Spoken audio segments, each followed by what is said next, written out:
서초동 감식반장 김프로.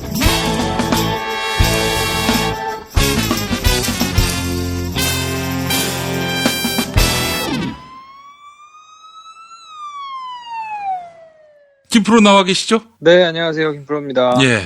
자, 사법농단의 주역, 박병대 전 대법관, 그리고 고영한 전 대법관인가요? 네, 그렇습니다. 자, 그래서 이 두 사람에 대한 영장이 청구됐습니다. 조만간 영장 실질 심사가 있을 텐데, 일단 단도직입적으로 김프로, 이 두 사람 영장 발부됩니까? 법원 입장에서 보면 둘 다 발부가 안 되는 게 제일 좋긴 하겠죠. 법원 입장에서만 보자면. 예. 근데 그러면 아무래도 이제 후폭풍이 만만치 않을 것이고, 그래서 아마 둘 다 기각을 하는 거는 쉬운 수는 아닌 것 같아요.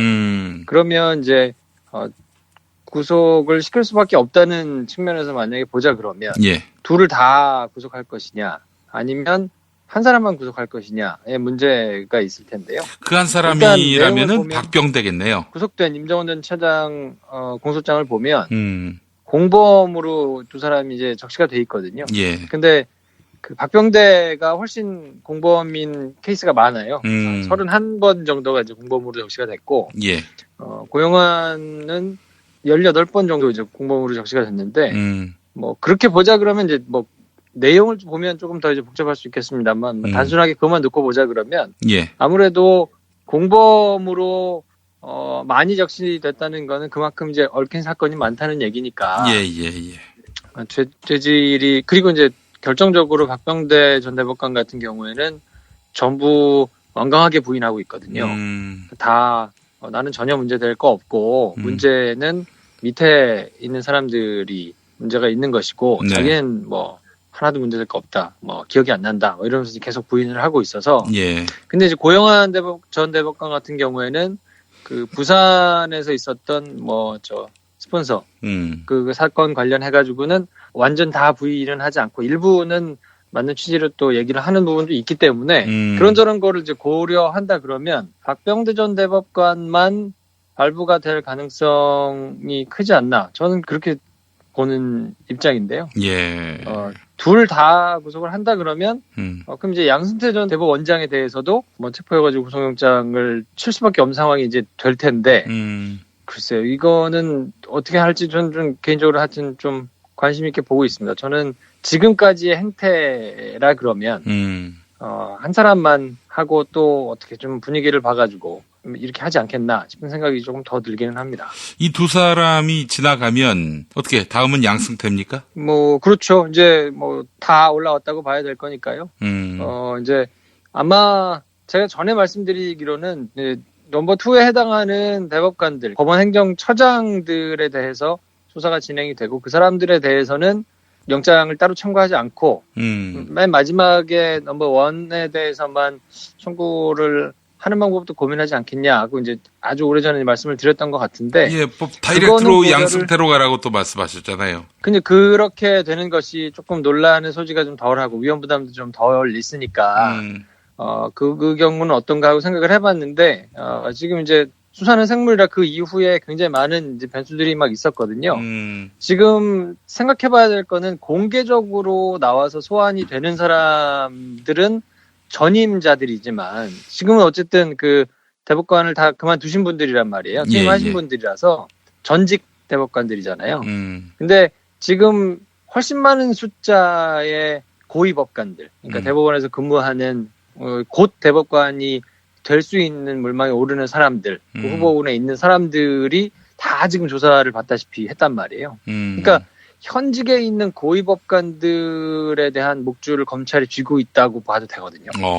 그러니까 그렇게 치면 아까 말씀드린 대로 여태까지 법원이 해온 압수수색 영장이 이런 거 최대한 발부 안 하고 어떻게 됐든 수사를 방해하려고 막 했던 거에 비춰보면 이 사람들에 대한 영장도 굉장히 인색하게 발부할 수도 있겠다라는 생각도 한편으로 있기는 하지만, 정말 냉정하게 보자 그러면 이미 떠나간 사람들에 대해서 지켜주려다가 법원이 작살나는 것보다는, 왜냐하면 만약에 그렇게 돼가지고 그래? 그러면 우리가 현직에 있는 사람들 것까지도 다 검토해서 그러면 싹 다 청구해, 수사해, 뭐 내지는 그 사람들에 대해서도 그러면 기소해 이렇게 될 가능성이 사실 있단 말이에요. 그러면 법원 입장에서는 현직 고위 법관들, 고등부장 이상 되는 사람들, 그리고 뭐 현직 지금 대법관에 있는 사람들, 이런 사람들까지도 비유사실이 있는 거에 대해서 막 들추기 시작한다 그러면 이거는 그냥 전직 두 사람 내주고 다른 사람들을 보호하는 것이 조직 보호 논리에서도 훨씬 맞다 이렇게 볼 수도 있기 때문에 그 측면에서 보자 그러면 그냥 두 사람에 대해서 전부 다 구속영장이 나올 가능성도 배제는 못하는 상황인 거죠. 그래요. 알겠습니다. 둘 다 나온다면은 법원 큰 충격 받겠어요. 그렇죠. 이제 근데 지금 말씀드린 대로 현직에 있는 사람들은 그러면 어느 정도 검찰과 교감이 있을 수 있거든요. 현직에 있는 사람까지는 하지 마라.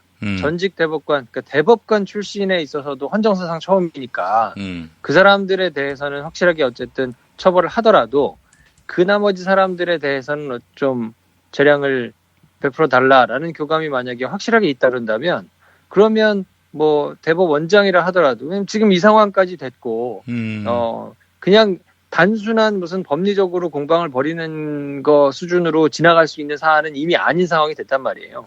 양승태 대법원장에 대해서도 모든 바깥에 있는 사람들, 일반 사람들이 그 사람이 무고하다 내지는 양승태 전 대법원장이 억울하겠다 뭐 이렇게 생각하는 사람들이 많지는 않을 거란 말이죠. 그리고 굉장히 지금 나쁜 짓을 많이 했는데 저렇게 아나무인으로 나올 수가 있나라고 생각하는 사람들이 여론이 안 좋은 경우가 훨씬 더 많기 때문에 이런 경우에서 그 사람들이 법적으로 처벌을 받게 되는 내지는 법원이 굉장히 가혹하게 한다 그래서 법원 자체가 가지게 될 물론 이제 상징적인 의미는 있겠죠. 근데 그건 다음에 이미 벌어진 거라서 어떻게 할 수는 없고 법원 입장에서는 지금 김명수 대법원장 휘하에서 일하고 있는 고위 법관들이라도 최대한 하여튼 보호를 해가지고 가져가는 게 낫지 않겠나 하는 정치적인 판단을 할 수밖에 없을 거라서 바깥에서는 이제 그렇게 얘기하겠죠. 와 지금 전직 대법관들도 구속되고 뭐 대법원장까지도 이렇게 막 구속되고 하는 일이 만약에 생긴다 그러면 법원의 타격이 굉장하지 않겠느냐. 근데 한꺼풀만 뒤집어서 보면 그렇게 해가지고 현직들을 다 구할 수 있다 그러면 뭐 그 사람들 다 줄 수 있다라고 생각하는 방식으로 돌아갈 가능성이 제가 보기에는 있다. 근데 그렇게 본다 그러면 법원이 완전히 환골탈태해가지고 과거에 잘못된 거를 끊고 가겠다는 걸로 볼 수 있겠느냐 잘 모르겠어요. 그래요. 근데 자기들로 꼬리를 자른다, 전직으로 꼬리를 자른다라는 거를 전직들이 모를까요? 대법관쯤 되면은 거의 구렁이를 한 수백 마리는 몸속에 넣었을 텐데 말이죠. 그렇죠. 그러니까 그분들도 아마 이제 생각을 할 테니까 그분들만 아는 게 아니라 그분들이 안다는 거를 또 판사들이 알죠. 그러니까 여기서는 굉장히 고도의 똑똑하신 분들이 모여 계신 곳이기 때문에 하여튼 수를 가지고 할 거예요. 그러니까 법원에서도 만약에 이분들에 대해서 뭔가를 구속영장을 발부하거나 하더라도 최대한 아사모사한 방법으로 우리만 너무 덤터기를 쓰는 것이 아니다라는 액션을 취하는 방식으로 아마 조심스럽게 할 거거든요. 그러니까 그냥 시정잡배들이 와가지고 막 너무 억울한 꼴을 당해서 이렇게 하면 내가 다 폭로하지. 그리고 막 폭로해버리고 이런 거는 아마 막으려고 최대한 노력을 하지 않을까 싶기는 합니다. 그리고 무엇보다 지금 법원에서 신경이 쓰이는 거는 이번 주에 뭐가 많아요, 법원에. 일단 끝장 토론이 어저께 있었고요. 예.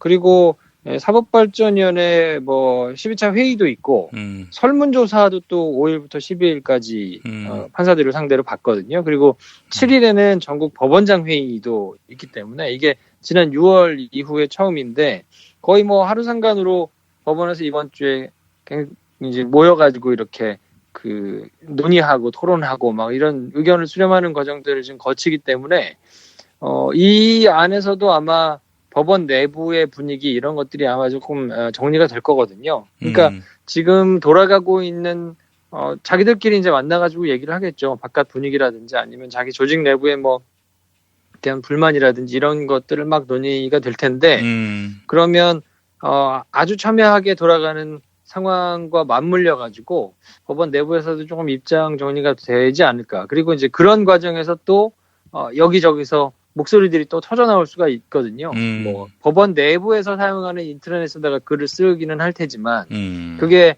쓰는 족족이 이제 대부분 기사로 나오기 때문에 알려져서 나오기 때문에 뭐 그런 상황이라 그러면 하여튼 어떻게 돌아갈지 모르는 굉장히 민감한 상황인 것만은 분명합니다. 예, 알겠습니다.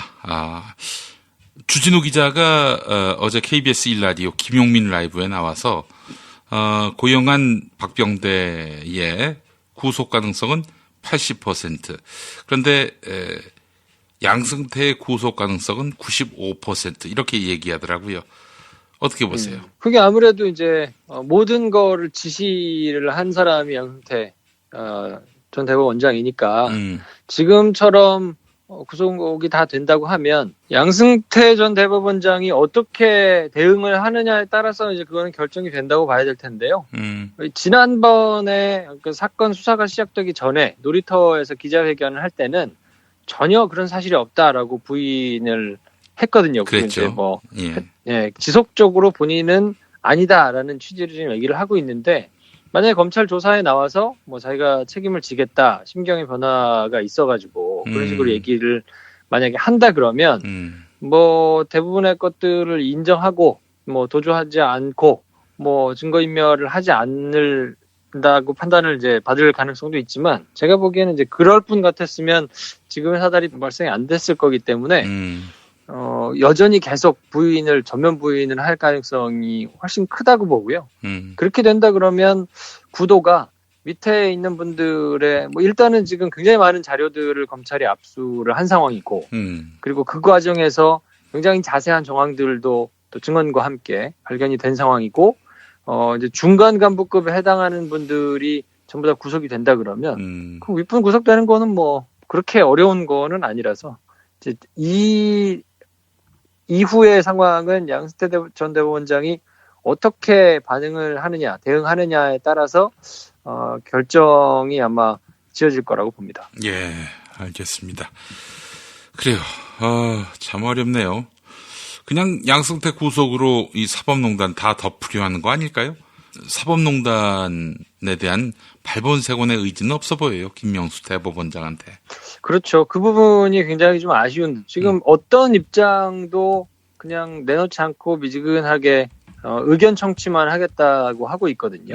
근데 지금은 이제 그런 정도로 지나갈 수 있는 상황은 아니기 때문에 그렇습니다. 예. 법원 차원에서 선제적으로 뭔가 조치를 하거나 대책을 내놓거나 뭐 이런 것들이 조금 있어야 되는데 이제 그러면 다칠 사람이 너무 많다고 판단을 하지 않을까 싶어요. 왜냐면 지금 이미 나간 분들 그리고 수사를 통해서 하나씩 나오는 사람들에 대해서 수사적으로 대응을 하는 거는 어쩔 수 없지만 만약에 그렇게 선제적으로 나와가지고 잘못된 사람들에 대해서 우리가 다 문제를 삼겠다 하게 되면 지금 핵심에 있었던 사람들 대법관들을 포함해가지고요. 헤드에 있는 사람들은 거의 다 문제가 될 텐데 그런 사람들을 그렇다고 싹 한꺼번에 뭐 전부 다 몰아내면 자기가 굉장한 역풍을 맞을 수도 있겠다고 조직 내부에서는 생각할 수 있으니까 이러지도 저러지도 못하고 지금 전전긍긍하고 있는 걸로 지금 보이는데 그렇다 하더라도 이런 경우에는 어쨌든 국민들과 본인들의 역할 뭐 이런 것들 아주 원칙적으로 판단해가지고 가는 것이 정답이라고 볼 수 있어서 하여튼 김명수 대법원장과 지금 법원 수뇌부에서 이 사건을 바라보고 대응하는 태도는 매우 안일하기도 하고 좀 아쉬운 것이 사실이죠. 알겠습니다. 자, 다음 이야기 또 나눠볼까요? 네, 그 청와대 특감반 비리 의혹 때문에 지금 뭐 계속 시끄럽게 하루가 다르게 지금 새로운 의혹들이 지금 터져 나오고 있기도 하고 마침 또 G20 때문에 문재인 대통령이 지금 해외에 있는데 뭐 거기서도 이제 입장을 묻기도 하고 뭐 그거는 들어가서 얘기합시다 뭐 이렇게 얘기를 하고 이제 시끄러운데요. 이 문제에 대해서 이제 얘기를 안 할 수가 없는데 제 입장은 뭐 그냥 간명합니다. 이거는 조국 민족 수석이 이 정도 됐으면 책임을 져야 된다. 그리고 상황을 보면 이거를 그럼 도대체 왜 조국이 책임을 져야 되느냐? 조국이 뭘 잘못했는데 책임을 져야 되냐? 이렇게 생각을 하실 수도 있을 텐데요. 그런 분들이 많이 계세요. 예. 네, 그러니까 이거 사안을 조금 봐야 될 거예요. 이게 그냥 음주운전을 한 이 사람도 있었잖아요. 뭐 청와대 그 근처에서 이제 술을 먹고 뭐 대리 기사를 부르기 전에 뭐 이렇게 하다가 뭐 이제 문제가 돼가지고 이제 그만두기도 하고 막 이랬는데 그냥 단순히 밑에 있는 직원이 실수를 한 것 때문에 그 위에 사람이 책임을 져야 되는 경우는 좀 억울할 수는 있을 거예요. 근데 지금 이 상황이 그러면 그렇게 단순한 전혀 뭐 제어가 불가능한 상황이었던 것인데 실수로 터져 나온 것인지 아닌지 일단 상황부터 조금 봐야 되겠죠. 근데 직원들이 자신의 지위를 적극적으로 활용해가지고 비위를 저지른 거란 말이에요. 그러니까 뭐 모여서 골프를 쳤네, 뭐 향응을 받았네. 이것까지는 하지 마세요라고 해놨는데 영이 안 서서 말을 안 듣고 뒤에서 그냥 한 거라고 치면 뭐 만약에 그 하나만 가지고 뭐 어디 가서 접대 골프를 받은 것 하나만 가지고 물러나라고 한다 그러면 그거는 제가 보기에는 조금 여지가 있을 수 있는데 이거는 특감반에 있는 사람이 수사를 하고 있는데 가서 자기 친한 사람 그 수사받는 거에 영향력을 행사하려고 뭐 감나라 배나라 하기도 하고 거기에다가 더불어서 골프를 또 향 접대를 받아가지고 한 사람뿐만이 아니라 그러면 내가 다른 사람들도 얘기하겠다 그러고 막 다른 사람의 비위도 다 터져 나온 상황이고 거기다가 또 자기가 문제 삼아가지고 징계를 받아서 빈자리에 자기가 또 지원해가지고 셀프 승진을 한 이거는 하여튼 전반적으로 죄질이 굉장히 안 좋은 것들이 한 건이 아니라 여러 건이 묶여 있거든요. 근데 이게 특감반 직원이 그 공직사회 여러 사람들을 굉장히 엄격한 잣대를 대고 그 기준으로 감찰을 해야 될 사람이 그럼 사실 골프도 치면 안 되거든요. 아니 접대를 받아서 골프 치는 거를 감찰을 하는 사람이 한다는 게 말이 됩니까? 만약에 골프를 자기가 정말 좋아한다 하더라도 청와대 감찰로 들어갔으면 거기서 뭐 자기가 평생 있는 것도 아니고 몇 년 있다가 이제 다시 복귀를 할 텐데 이때 동안만이라도 나는 골프 안 칩니다 라고 선언을 하고 실제로 골프를 안 쳐야죠. 감찰을 하려고 그러면 그렇게 해야 하는 것이 맞거든요. 근데 그냥 뭐 여전히 향응을 받으면서 골프를 치고 또 자기한테 권력이 있으니까 청와대에서 왔다고 막 의문장을 놓으면서 수사 뭐 상황도 뭐 이렇게 좀 알아보려고 하고 그리고 또 자기가 사적으로 이익을 보기 위해 가지고 막 이제 자기가 가지고 있는 권한을 남용해가지고 막 쓴 거니까 이거는 은밀하게 벌어진 일 중에서도 굉장히 악질에 해당되는 거라서 이거는 하여튼 그 죄질이 굉장히 중하고요. 그러면 이렇게 두 가지 중에 하나겠죠. 이거를 조국 수석이 몰랐던 것이 문제인 건가 아니면 이런 것들을 알고서도 적당히 그냥 덮으려고 해서 문제인 건가? 제가 보기에는 후자는 아닌 것 같아요. 이걸 뭐 오랫동안 알고 내지는 그런 것들이 있었는데 알려지면 자기가 곤란해질까봐 아니면 뭐 조직적으로 자기가 뭐 거기서 이렇게 좀 예뻐하는 사람이라서 아니면 자기도 뭔가를 이렇게 좀 갈라먹은 것이 있어서 그거를 뭐 적극적으로 은폐하거나 은폐하려고 했다. 그렇게 되면 그거는 뭐 논의 여지가 없지만 제가 보기에는 이제 그렇지는 않은 문제 같고요. 나중에 언론에 알려진 거를 뭐 오보다 이렇게 대응하면서 문제가 있었던 거는 이제 하루 이틀 상관이니까 그거를 막 덮으려고 했다고 보기는 제가 보기엔 좀 어려운 것 같고요. 다만 몰라서 문제인 거는 이거는 그러면 몰라서 문제였으니까 그 사람이 억울한 거 아니냐라고 해주기에는 이렇게 죄질이 안 좋은 것이 장기간에 걸쳐서 여러 가지 사건이 일어날 동안에 그것을 모르고 있었다면 그 조직 자체를 이분이 계속 이끌고 나가면 안 된다는 얘기가 되는 거거든요.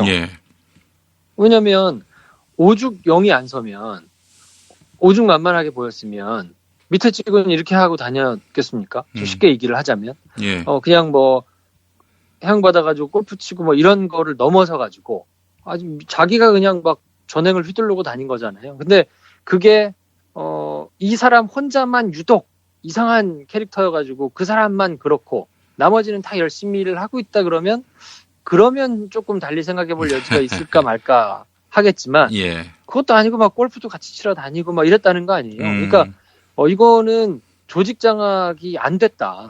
조직 장악이 이미 안 된 상황이고 이거는 뭐 조국 민정수석이 생각이 없거나 능력이 없어서라기보다는 어찌됐든 굉장히 도덕적인 기준이 높아야 하는 감찰반 직원들로서는 낙제점. 그래서 전부 다 바뀌었잖아요. 근데 그거를 모르고 그냥 여태까지 계속 왔던 본인한테도 굉장히 지금 창피하고 좀 아플 거거든요.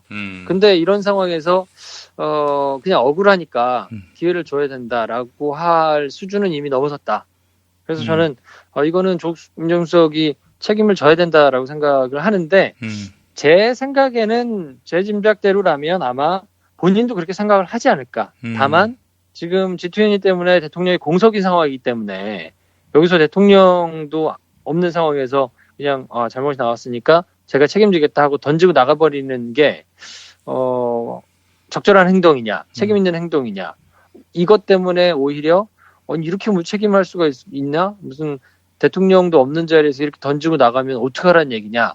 라는 오히려 이제 역공의 빌미가 불필요한 욕을 먹어가지고 이 정권 자체가 부담을 안게 되는 그거를 막기 위해서 대통령이 돌아올 때까지만 함구하고 있는 게 아닌가 하는 생각을 조금 가지고 있고요. 만약에 그런 것이라면 그 부분에 있어서 판단은 뭐 그럴 수 있다.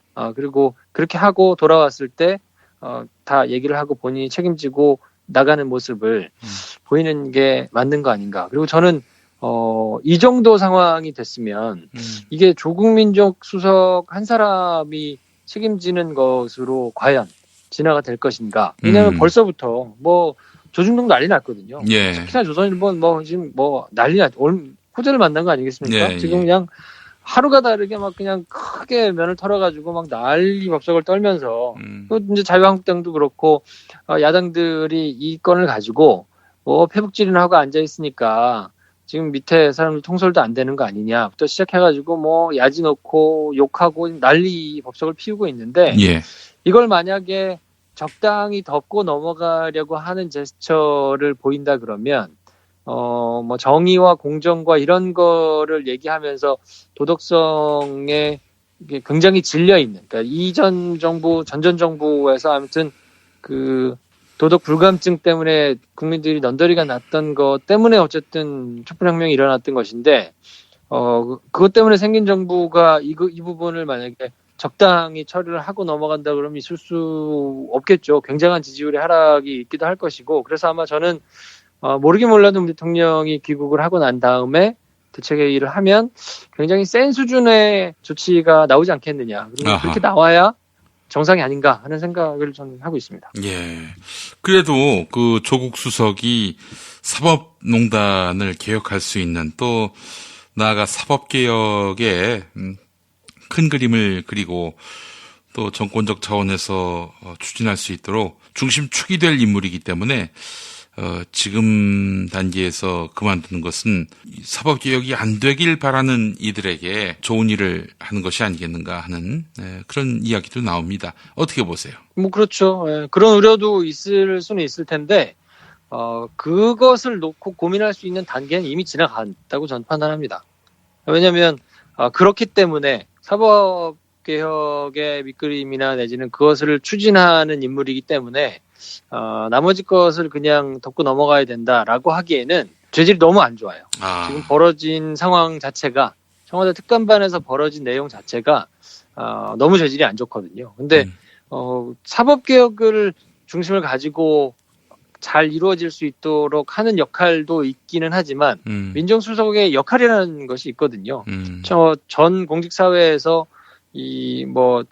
비위를 저지르지 못하게 하는 것이라든지 이런 하여튼 민정수석실이 가지고 있는 여러 가지 기능 중에 한 기능이 굉장히 중요한 기능이 지금 무너지는 것이기 때문에 그렇게 된다 그러면 공무원들은 또 그 영향을 받거든요. 그럼 이렇게 민정수석실 이렇게 알로 보이면 영이 쓰지도 않고 만약에 문제를 삼는다 그러면 당신들이나 똑바로 하지 이거 우리한테 이렇게 할 처지가 아니잖아요 라고 얘기가 분명히 나올 수밖에 없거든요.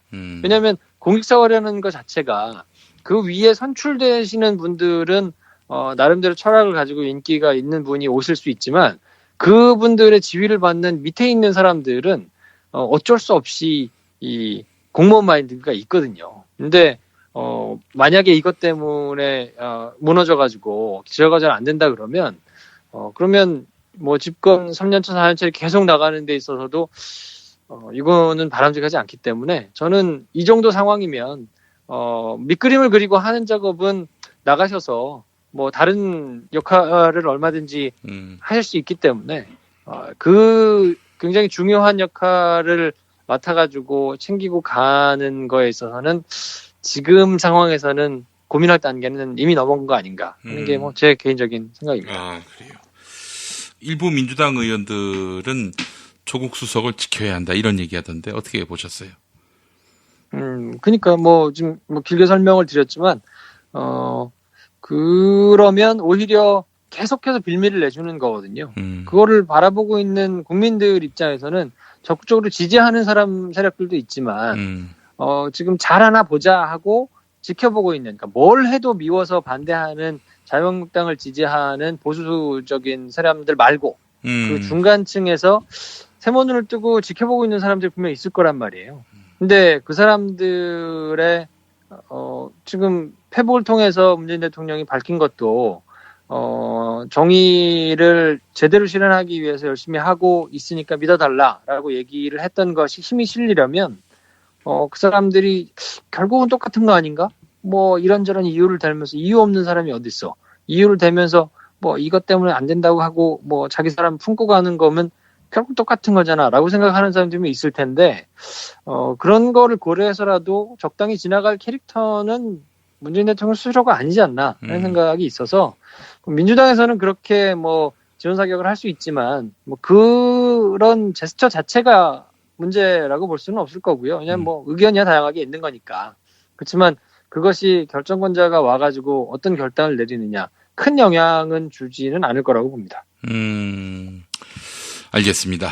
자, 그래요. 조국 민정수석과 관련해서 SNS에 제 친구들을 보니까 조국 수석을 지켜야 한다. 이 목소리가 굉장히 높더라고요. 저도 조국 수석에 대한 굉장한 애정과 지지 입장이 있습니다만은 이 국면은 좀 굉장히 고약하다 이런 생각이 들면서 그리고 또 한 생각이 드는 것이 현재 여당이 지지자만 바라보고 가고 있는 것 같다. 여기에 염증을 느끼는 국민들도 분명히 있다. 그래서 그 국민의 눈높이에 맞는 방향으로 국민의 마음을 얻고자 하는 그런 노력이 필요하지 않겠는가 그런 생각을 했거든요. 그러니까 이제 그럼요. 조국 수석이 지금까지 해오신 것이 뭐 전부 다 문제라거나 아니면 자격이 모자라다거나 이런 얘기를 하는 것이 아니니까요. 네. 그분이 가진 캐릭터가 있고 그분이 가진 진정성이 있는 거는 뭐 저도 개인적으로 지지하고 개인적으로는 저도 조국 수석의 뭐 책이나 강의나 뭐 이런 걸 굉장히 좋아해가지고 뭐 듣곤 하는데 그것과 또 공적인 영역에 들어가서 자기의 역할을 뭐 틀어지고 능력을 가지고 하는 거는 또 별개의 문제거든요. 그렇죠. 김명수 대법원장이 대법원장으로서 가지고 있는 파워를 제대로 지금 활용하지 못해서 사법개혁 자체가 지금 굉장히 답답하게 가고 있는데 뭐 그거에 100% 비할 수 있는 일은 아니더라도 하여튼 비슷한 맥락에서 봐야 되지 않나 싶은 생각이 있고요. 뭐 이 정도 이제 되면 뭐 지지하시는 분들은 또 이제 저를 굉장히 욕할 텐데 뭐 제가 욕을 다 끌어안고 갈 테니까 이 정도는 그냥 대승적인 차원에서 말씀하신 대로 전체 국민을 끌어안아서 가서 진짜로 해야 되는 것들을 하기 위해서 아프고 아쉽지만 희생해야 될 부분은 그냥 결단하고 가야 되는 타이밍이 아닌가 하는 생각이 들고 뭐 조국 수석도 이미 저는 뭐 그렇게 생각하고 결단을 하고 있지 않을까 하는 생각을 가지고 있습니다. 아이고 참 이 촛불혁명 정부에 대한 태클이 너무나 심하네요. 그리고 아니 촛불혁명으로 태어난 정부인데 이 정부 아래서 어떻게 딴짓거리 할 생각을 하고 있었는지 참 그 공직자들도 야속하고 말이죠. 예, 하여간 원점에서 새 출발하는 수밖에 없다. 이런 결론을 또 김프로가 내렸습니다. 자, 김프로 오늘 말씀 잘 들었습니다. 네, 다음 주에 뵙겠습니다.